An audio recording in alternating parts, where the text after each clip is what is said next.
Hello students, मैं रवि रंजन आप लोगों का स्वागत करता हूं टीएसएम की पाठशाला में। और आज हम पहुंच चुके हैं क्लास 12th के चैप्टर नंबर 9 डिफरेंशियल इक्वेशन में, जिसमें हम आज करने वाले हैं जनरल एंड पर्टिकुलर सॉल्यूशन के बारे में। ओके, तो ये भी एक मोस्ट इंपॉर्टेंट टॉपिक है जो कि आपको आना चाहिए। और इस चैप्टर की शुरुआत हमने लास्ट क्लास में कर दी थी और वहाँ पर हमने इसके इंट्रोडक्शन को पढ़ा था कि भाई जनरल हमारा डिफरेंशियल इक्वेशन है क्या। पहले तो हमने ये जाना था, उसके बाद हम ऑर्डर और डिग्री को जान चुके हैं कि ऑर्डर डिग्री है क्या, जिस पर 1 मार्क्स का क्वेश्चन एमसीक्यू यानी पक्का ही मिल जाता है। 1 या 2 मार्क्स के आपके मिल जाएंगे। और जब मिल जाएगा तो भैया बिल्कुल आसान वाले हैं, उनको बिल्कुल नहीं छोड़ना है। बूंद बूंद से घड़ा भरता है तो बिल्कुल नहीं छोड़ सकते। ओके, तो वहाँ पर अगर जिसने वो वीडियो नहीं देखी तो ज़रूर देख लेना, बहुत ही इंपॉर्टेंट होने वाली है। ठीक है, जिसके क्योंकि उसके मार्क्स तो आने वाले हैं पक्का। अब आते हैं नेक्स्ट आज पर। तो आज हमारे पास है जनरल एंड पर्टिकुलर सॉल्यूशन के बारे में। भाई general and particular solution differential equation के कैसे निकाले जाते हैं, होता क्या है वो भाई पहले जानेंगे होता क्या है इस चीज़ को। जनरल सॉल्यूशन क्या होता है, पर्टिकुलर सॉल्यूशन क्या होता है, और इससे क्वेश्चन से कैसे डील किए जाते हैं, कैसे सॉल्व किया जाता है, कैसे क्वेश्चन आपके एग्जाम में पूछे जाते हैं, उसके कुछ क्वेश्चन यानी कि कुछ आपके मोस्ट इंपॉर्टेंट क्वेश्चन भी हम डिस्कस करेंगे। यानी आज के सेशन में आपको इसके कॉन्सेप्ट और क्वेश्चन दोनों मिलने वाले हैं, जो कि भैया आग लगा देंगे भाई, बिल्कुल इसको गर्दा गर्दा कर देंगे। टेंशन मत लेना, बस नजरें स्क्रीन पर ध्यान से पढ़ते रहो। ओके, तो करते हैं सेशन को बढ़ाते हैं आगे और देखते हैं भाई क्या क्या चीज़। सबसे पहले यहाँ पर तो यहाँ पर क्वेश्चन क्या है, यहाँ पर जनरल सॉल्यूशन क्या है। तो जनरल सॉल्यूशन क्या होता है, the solution which contain arbitrary constant of differential equation, यानी ऐसे डिफरेंशियल इक्वेशन जिसके अंदर आर्बिट्ररी कांस्टेंट होता है। अरे भैया आर्बिट्ररी कांस्टेंट क्या होता है, आर्बिट्ररी कांस्टेंट होता क्या है भाई, मेन पॉइंट आया यहाँ पर कि ये क्या होता है, ये कुछ नहीं भला है। कांस्टेंट तो हमने पढ़ा था, ये आर्बिट्ररी का क्या होता है। तो यहाँ पर मैं आपको बताऊं कि जैसे कि मान लो आपके पास क्या है, तो एक इक्वेशन में लिखता हूँ, फटाफट से आप कमेंट करके बता सकते हो कि भाई किसकी इक्वेशन है ये। तो यहाँ मैंने क्या भाई x² + y² + b² equal to में 1। भाई अब बताइए किसकी इक्वेशन है, कमेंट कर सकते हो। ओके चलो भाई ठीक है भाई, बहुत अच्छा, जिसने कमेंट किया बहुत अच्छी बात है। यहाँ पर ये भाई एलिप्स की इक्वेशन है। और एलिप्स की इक्वेशन की बात करें तो यहाँ पर मैं देखता हूँ कि एलिप्स बनता कैसे है। तो बनता कुछ ऐसा है, कुछ ऐसा एलिप्स बनता है। मान लो कि एक्स इसका मेजर एक्सिस है तो ऐसा एलिप्स बनता है। ठीक है चलो भाई ठीक है। अब यहाँ पर क्या है, इस ए और बी, ये एक्स और वाई के तो वेरिएबल्स है, ए और बी क्या है, तो ये जो ए और बी आपको दिख रहे हैं ना, तो यही आपके क्या है, यही आपका है आर्बिट्ररी कांस्टेंट ए और बी है। यानी क्या हुआ ये कि ये जो आपके पास इक्वेशन दिख रही है, ये एलिप्स की पूरी फैमिली को डिनोट कर रहा है। यानी आप ए और बी की डिफरेंट वैल्यू रखो और उस पर डिफरेंट एलिप्स बन के तैयार हो जाएगा। जैसे कि आपने 3 और 2 रखा तो मान लो ऐसा बन गया। तो यहाँ पर 3 और 2 क्या है, 3 और 2 आपने जब रखा यहाँ पर तब तो वो कॉन्स्टेंटली रखा गया और आपका सेम फिगर यहाँ पर बन के तैयार है। अब एक्स और वाई वेरी करते हुए जा रहे हैं तो पूरा वेरिएबल है, वो तो करता रहेगा, वो दोनों कांस्टेंट हो गए। वही आप इस पर 3 2 की जगह 4 3 भी रख सकते हो, ठीक है 4 3 भी रख सकते हो। इसका मतलब हम इस आर्बिट्ररी कांस्टेंट की जगह डिफरेंट वैल्यूज़ को चेक कर सकते हैं, रख सकते हैं, जो उसकी पूरी फैमिली को शो कर रहा है। ठीक है, इसलिए इसे आर्बिट्ररी कांस्टेंट कहा जाता है। यानी ये वो कांस्टेंट नहीं जो फिक्स होता है। यानी कि अगर मैं लिख दूं यहाँ पर 4x² और 3y² ऐसा लिख दूं, ठीक है, तो इस कंडीशन में जो 4 और 3 है ना, ये सिर्फ कांस्टेंट है, क्योंकि इसकी जगह आप कोई दूसरी वैल्यू नहीं रख सकते। लेकिन वही मैं a और b की कहूँ तो इसकी जगह दूसरी वैल्यू रख सकते हो। तो ये आर्बिट्ररी कांस्टेंट है। डन, बात समझ में आ गई। चलो भाई ठीक है। तो भाई इसमें मैं देख पाता हूँ, जैसे कि मैं इसका डेरिवेटिव करता हूँ, इसका डेरिवेटिव करूँ तो यहाँ पर डिफरेंशियल इक्वेशन कैसी, इसका डेरिवेटिव क्या है, तो ये 2x आएगा अपॉन में a², यानी डिफरेंशिएट कर रहे हैं विद रेस्पेक्ट टू x। ठीक है, x के रेस्पेक्ट में डिफरेंशिएट किया जा रहा है। तो यहाँ पर क्या हो रहा है, तो ये 2x हो जाएगा a² प्लस में ये हो जाएगा 2y y' में b² इक्वल टू 0, ये आ रहा है। ठीक है, अब मैं यहाँ पर देख पा रहा हूँ क्या था भाई, the solution which contain arbitrary constant of differential equation, यानी ऐसा सॉल्यूशन जो कि आपका डिफरेंशियल इक्वेशन है और उसके अंदर आर्बिट्ररी कांस्टेंट मौजूद है।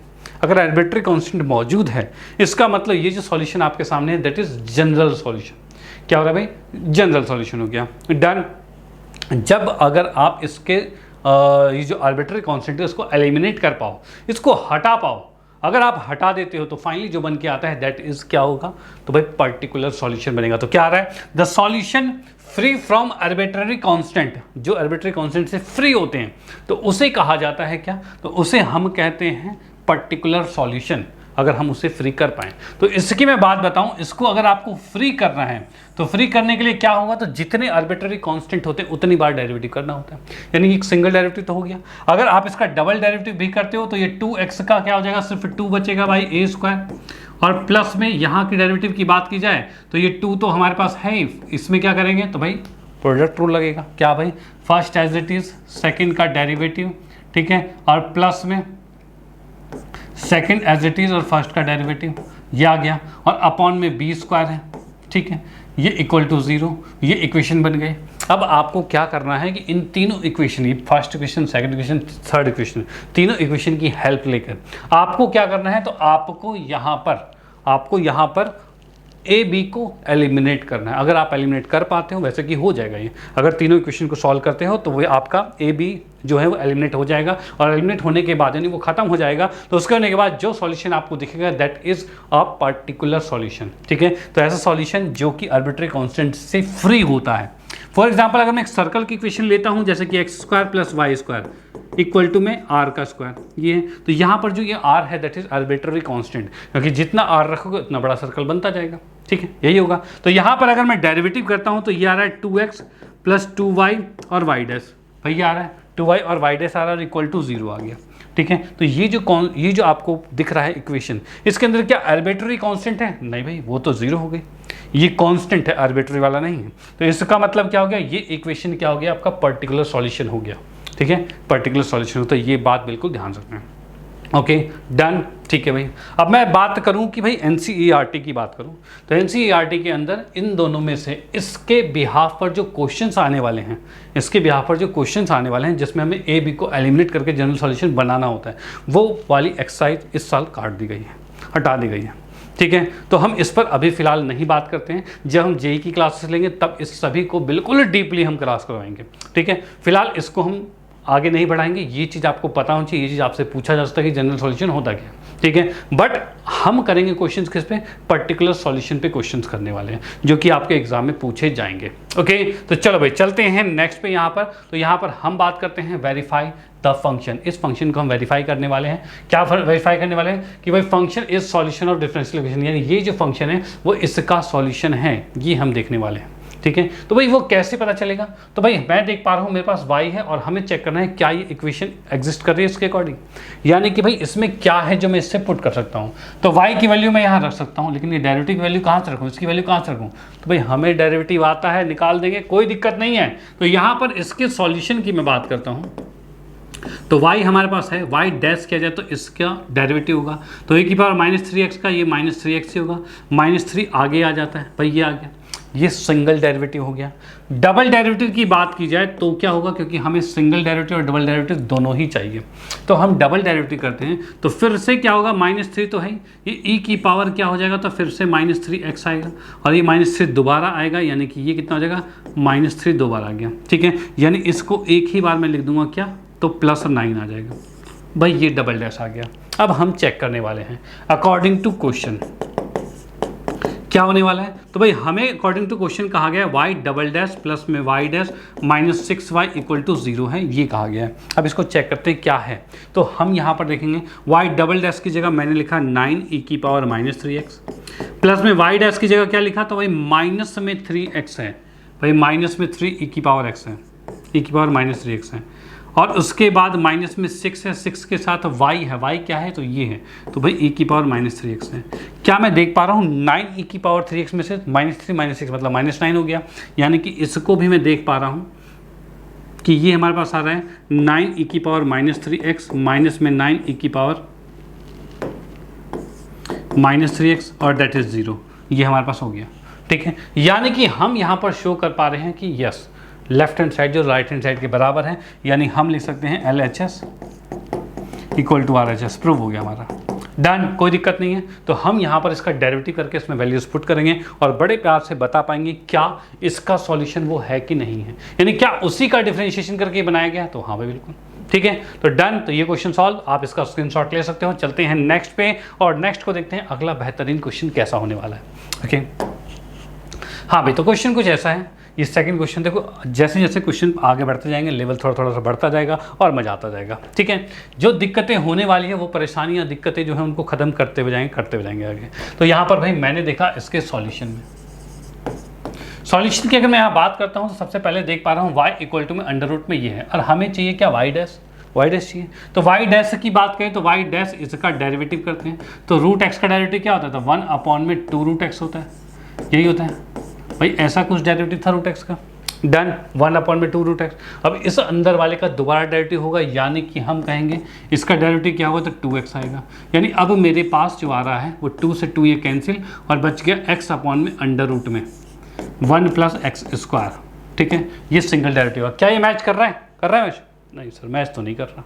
तो क्या किया जाए, क्या एक्स्ट्रा है वहाँ पे, तो वहाँ पर एक y एक्स्ट्रा है। अगर मैं ऊपर y लिखता हूँ एक्स्ट्रा, तो नीचे भी तो y लाना पड़ेगा भाई, दोनों चीज़ में लाना पड़ेगा भाई। ऊपर y लिखा तो नीचे भी y लाना पड़ेगा। ओके, अब मैं ऊपर y को तो ऊपर y ही रहने देता हूँ, नीचे y की बात करें तो y था 1 प्लस एक्स स्क्वायर का रूट था, और वो अगर यहाँ रखेंगे तो सेम रूट वाले को रूट वाले से मल्टीप्लाई करेंगे तो हमारे पास आ जाएगा 1 प्लस एक्स स्क्वायर, रूट हट जाएगा। क्या यही था हमारा आंसर? तो भाई बिल्कुल यही चीज़ हमें लानी थी और वो चीज़ आ चुकी है, कोई दिक्कत वाली बात नहीं, कोई परेशानी वाली बात नहीं। ओके, स्क्रीनशॉट ले लो, ये क्वेश्चन भी यहाँ पर फिनिश होता है, यानी कि थोड़ी सी मेहनत करनी पड़ सकती है आपको, बिल्कुल पड़ सकती है। ठीक है, चलते हैं नेक्स्ट पे। नेक्स्ट की बात करते हैं। तो जैसा कि क्वेश्चन हमें यहाँ पर ये दिख रहा है कि भाई x y log y plus में सी, ये हमें ये प्रूव करना है। देख पा रहे हैं सिंगल डेरिवेटिव है, ज़्यादा कुछ नहीं, सिंगल डेरिवेटिव है तो इसको सिंगल डेरिवेटिव करेंगे, कोई दिक्कत नहीं। तो यहाँ पर जैसे ही मैं इसके सॉल्यूशन पर आता हूँ तो मुझे क्या दिखता है भाई, तो सॉल्यूशन पे आता हूँ तो इसमें प्रोडक्ट रूल लगेगा, नहीं फर्स्ट एज इट इज़ और सेकंड का डेरिवेटिव।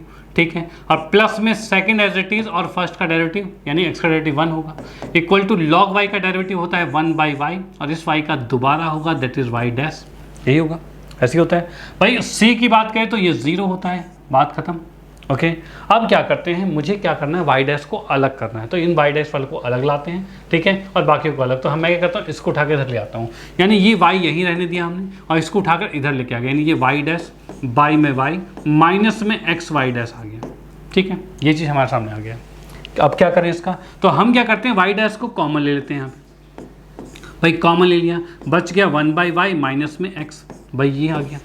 ठीक है, इसमें क्या एलसीएम लिया जा सकता है, तो भाई बिल्कुल एलसीएम ले लिया हमने y, ये 1 y इस साइड जाकर मल्टीप्लाई होगा दैट इज एक्स वाई, ये आ गया हमारे पास। ओके, और यहाँ पर y है, इस y को उठाकर इस साइड लाएंगे तो हमें क्या दिख रहा है, तो ये दिख रहा है y स्क्वायर है, और इक्वल टू में क्या है, y डैश है, और साथ में ये जब ऊपर आ रहा था ऊपर वाली चीज़ नीचे भी तो आएगी, तो हमने इसको नीचे ले आए 1 माइनस में एक्स वाई।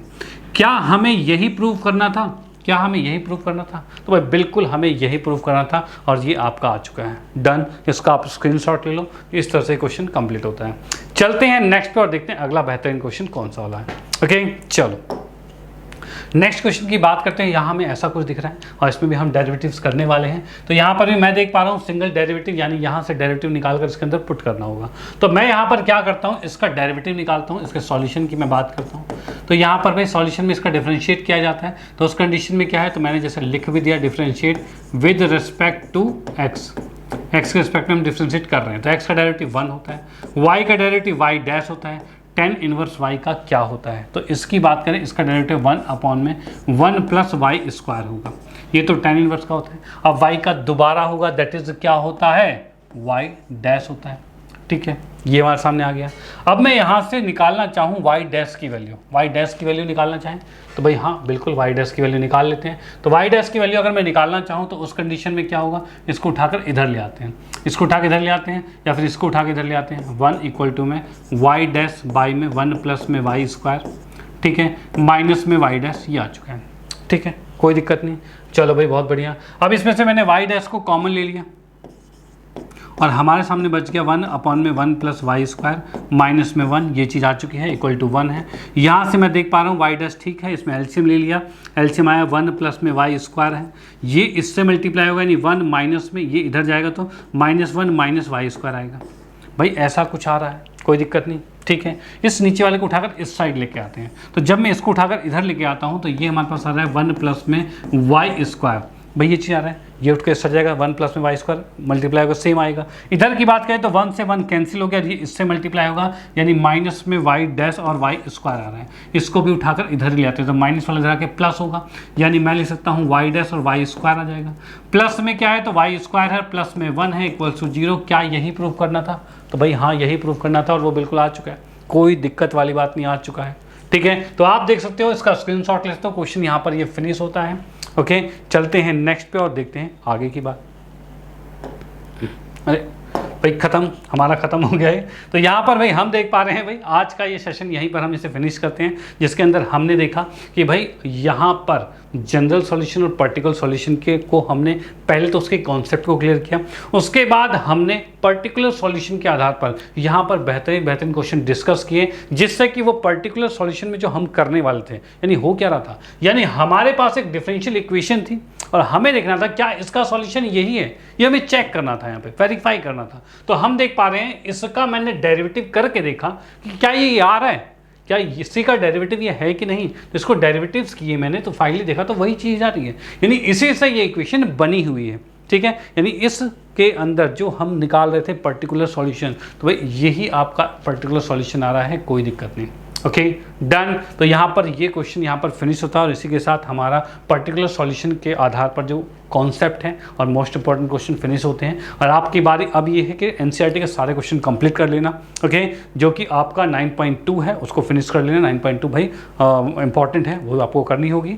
और उसके बाद हम आएंगे नेक्स्ट क्लास में, नेक्स्ट तरीके को देखेंगे। यानी तरीका क्या रहेगा? तरीका ये रहे कि हम अब डिफरेंशियल इक्वेशन को सॉल्व करना देखेंगे कि अभी तो हमने देखा कि इससे ये कैसे जा रहा है, ठीक है, इसको डेरिवेटिव किया, हमने यहाँ पहुँच गए। अब हम देखेंगे कि इससे वापस ये कैसे आएगा, इसके मेथड्स को हम समझने वाले हैं नेक्स्ट क्लास से। ठीक है, जो कि आपका आता है बड़ा क्वेश्चन, बड़ा मतलब 5 नंबर का क्वेश्चन भी आ जाता है। ठीक है, यानी कि वो बहुत ही ज़्यादा इंपॉर्टेंट होने वाला है। तो सेशन को बिल्कुल स्किप मत करना, जरूर देखना, रेगुलर देखना और प्रैक्टिस करना। इतनी बातें अगर आपने कर ली तो उसके बाद आपका हाथ कोई पकड़ नहीं सकता, यानी आप बिल्कुल उड़ जाओगे एकदम हवा में। ओके, इसका मतलब आपकी तैयारी एकदम बेहतरीन हो जाने वाली है। तो करते हैं सेशन को यहाँ पर फिनिश। भाई सेशन को अपने फ्रेंड सर्कल में ज़रूर शेयर कर देना, अगर अच्छा लगा है तो इसे ज़रूर लाइक कर देना, जिससे भाई हमें भी मोटिवेशन मिलेगी। ओके, तो मिलते हैं नेक्स्ट क्लास में एक नई वीडियो के साथ। Okay bye, thank you.